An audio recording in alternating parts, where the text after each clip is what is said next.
আজকে একটা Times of India একটা আর্টিকেল দিয়েছে, যেটা আমি মনে হয় সে সবার পড়া উচিত বা জানা উচিত। আমরা স্পেশালি যারা ধরো বাঙালিরা ভীষণ ভাত প্রেমী, কার্বোহাইড্রেট আমাদের খুব প্রিয় খাদ্য, তো সেই ক্ষেত্রে একটা নতুন ডায়েট সম্বন্ধে এরা বলছে যে মানে নতুন ভাবে জানতে হবে ভাতকে, যেটা আমাদের মানে ক্লোজ টু আওয়ার হার্ট। যে আমরা তো বলি সবসময়, আমি যেমন আমার পেশেন্টদের ওয়েট কমানোর জন্য বলি যে ভাত কম খাবে, একবারে বেশি খাবে না,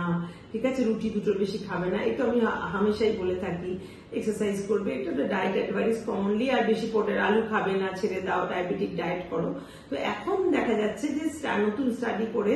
যে এই ভাতটাকে যদি কেউ ঠান্ডা করে খায়, আগে যেমন লোকে পান্তা ভাত খেত, সেখানে জলও মেশাতে, এখন তো পান্তা করতে লাগে না, ভাতটা তোমার এক্সেস ভাতটা আমরা কি করি, ফ্রিজেই তো রেখে দিই, তো পরের দিন সেই ঠান্ডা থেকে বার করে আমরা হয়তো মাইক্রোওয়েভে গরম করলাম বা অন্যভাবে গরম করে খেলাম। তো বলছি যে এই যে যদি ইমিডিয়েটলি রান্না করে আমরা না খাই, ভাতটাকে বা রুটিটাকে আমরা যদি বাসি করে খাই, ফ্রিজে রেখে দিলাম, পরে বার করে খেলাম, সেখানে আমরা হালকা গরম করে নিশ্চয়ই খেতে পারি,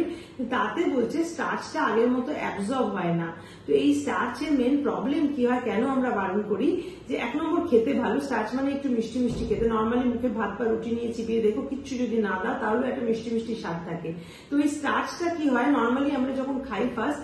চট করে, একে তো খেতে ভালো, আমাদের বেশি খেয়ে ফেলি, আর নাম্বার টু অ্যাবজর্পশনটা উপরে আপার ইন্টেস্টিন দিয়ে পুরো জিনিসটা আমাদের বডিতে অ্যাবজর্ব হয়, এবং সেটা এক্সেস স্টার্চ যতটা আমরা খরচ করতে পারলাম ভালো,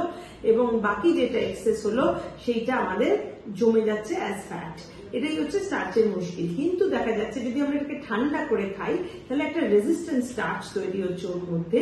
যেটা কিন্তু আমাদের স্মল ইন্টেস্টিন থেকে অ্যাবজর্ব হচ্ছে না, অর্থাৎ যেটা সহজ পাচ্য আমরা বলি, যে বাচ্চাকেও তো আমরা ভাত চটকে খাওয়াই, তো সেই জন্য কিন্তু এই স্টার্চটা যদি আমরা ঠান্ডা করে খাচ্ছি, তখন আর এটা সহজ পাচ্য হচ্ছে না, ওটা আমাদের ইন্টেস্টিন থেকে অ্যাবজর্পশন হচ্ছে না, ওটা ডাইরেক্টলি আমাদের লার্জ ইন্টেস্টিনে চলে যাচ্ছে এবং পায়খানার সাথে ফাইবার হিসাবে বেরোচ্ছে। তো সেই জন্য বলছে অ্যাবজর্পশন অফ স্টার্চটা কমে যাবে যদি আমরা বাসি করে খাই। তো এটা আমি বলবো আমার পেশেন্টদের জন্য স্পেশালি খুব আসার কথা, যারা প্রচন্ড ভাত ভালোবাসে, আমি তাদের বলি যে ভাত খাবে না, বেশি খাবে না, আলু ভালোবাসে, সবগুলোকেই যদি আলুটাকে যদি কাঁচা আলু বলছে, কাঁচা আলু কিভাবে কেউ খাবে আমি জানি না, বাট যদি ভাত বা রুটিকে আমরা ঠান্ডা বা বাসি অবস্থায় করে পরের দিন খাই, তো সেই ক্ষেত্রে কিন্তু অ্যাবজর্পশনটা আগের চাইতে কম হবে। সেই ক্ষেত্রে তোমার ভাত বা রুটি খাওয়ার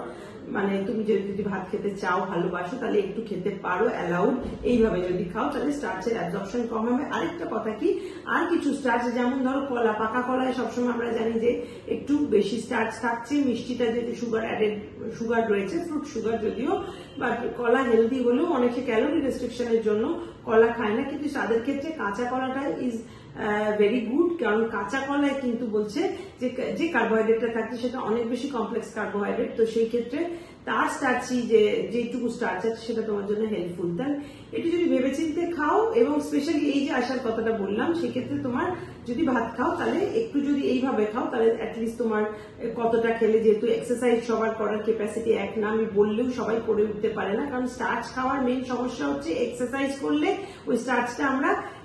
ইউজ করতে পারবো, ওই কার্বোহাইড্রেটের যে ক্যালোরিটা ইউজ করছি, যেটা যদি আমরা এক্সারসাইজ না করি, ক্যালোরিটা ইউজ না হলেই মুশকিল হচ্ছে ফ্যাট। তো সেই জন্য একটু যদি ভেবেচিন্তে আমরা খাই এবং ব্যালেন্স রাখি, এবং অফকোর্স শেষে পর্যন্ত এক্সারসাইজ অ্যান্ড মেন্টাল হেলথ মানে টেনশন অ্যাংজাইটি কম করা, এগুলো ওবেসিটি কম করার জন্য ভীষণ ইম্পর্টেন্ট।